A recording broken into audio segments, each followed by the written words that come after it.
Thank you, Mr. Chairman, and thank you, Secretary James and General Semonite. And Secretary James, I can certainly appreciate your dialect. But today I'm going to focus my time on a problem that both of you are very familiar with. It is one of the most significant issues in my state right now. And I am certainly grateful for your attention on this issue, but it's the perpetual flooding in the South Mississippi Delta. And we've made progress. I am certainly grateful for that, but I still cannot express enough the importance of implementing a permanent solution as soon as possible. We simply cannot sustain this flooding. Instead of carrying out a long-term solution specifically authorized by Congress, we continue to spend tax dollars on damages and repairs, which could have otherwise been prevented. And to understand the frustrations of my constituents adequately, it's just necessary to provide a brief history on the long overdue flood control effort. And so I'm going to spend my time doing that, and we'll try to do it as quickly as possible. With the Flood Control Act of 1941, the federal government committed to a compromise to make improvements on the Arkansas and Louisiana side of the Mississippi River, which would undoubtedly cause more flooding on the Mississippi side.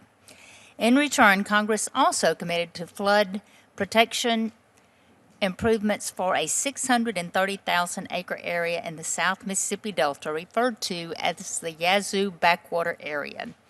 Authorized improvements consist of levees and floodgates to keep out floodwaters from the Mississippi and Yazoo rivers, drainage channels to allow interior rivers to stream and flow out, and pumping stations. To remove water trapped inside the levee and floodgate system, when the river is high, floodgates are closed and interior rivers and streams have no exit. All these features have been completed except for the pumping stations for the Mississippi Delta. When the federal government has essentially created hundreds of millions of taxpayers' dollars is a 630,000-acre bathtub.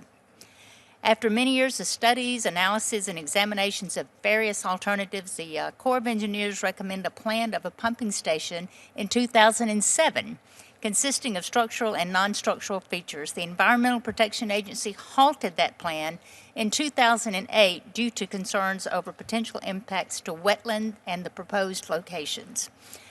What has happened since then is catastrophic flooding has occurred in the Yazoo Backwater 9 out of the 12 years since 2008. Population and employment across the six-county area has plummeted.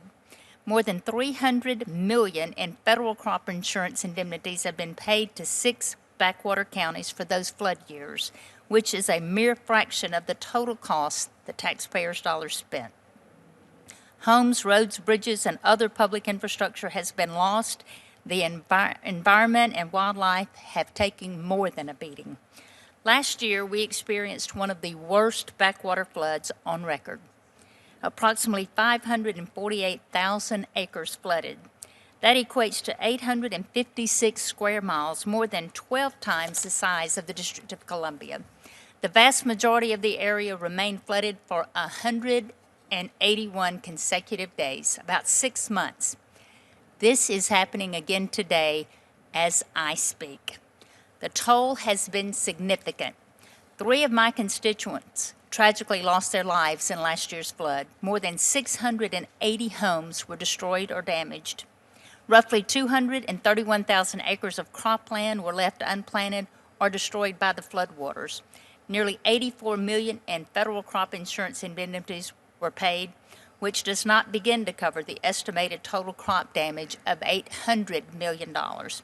FEMA has spent $65 million in public and individual assistance. 317,000 acres of timberland were damaged or lost, most of which is owned by the U.S. Forest Service or the U.S. Fish and Wildlife Service. Hunting season was closed. That's a big deal in Mississippi, too. An entire generation of wildlife was lost. The unemployment rate in those regions rose by 3%, and the list goes on. A pumping station would not have completely prevented the effects of last year's flood or prior year's flooding, but the damages would have been drastically reduced. Thanks to your great leadership and your strong leadership under this administration, the residents there now have hope.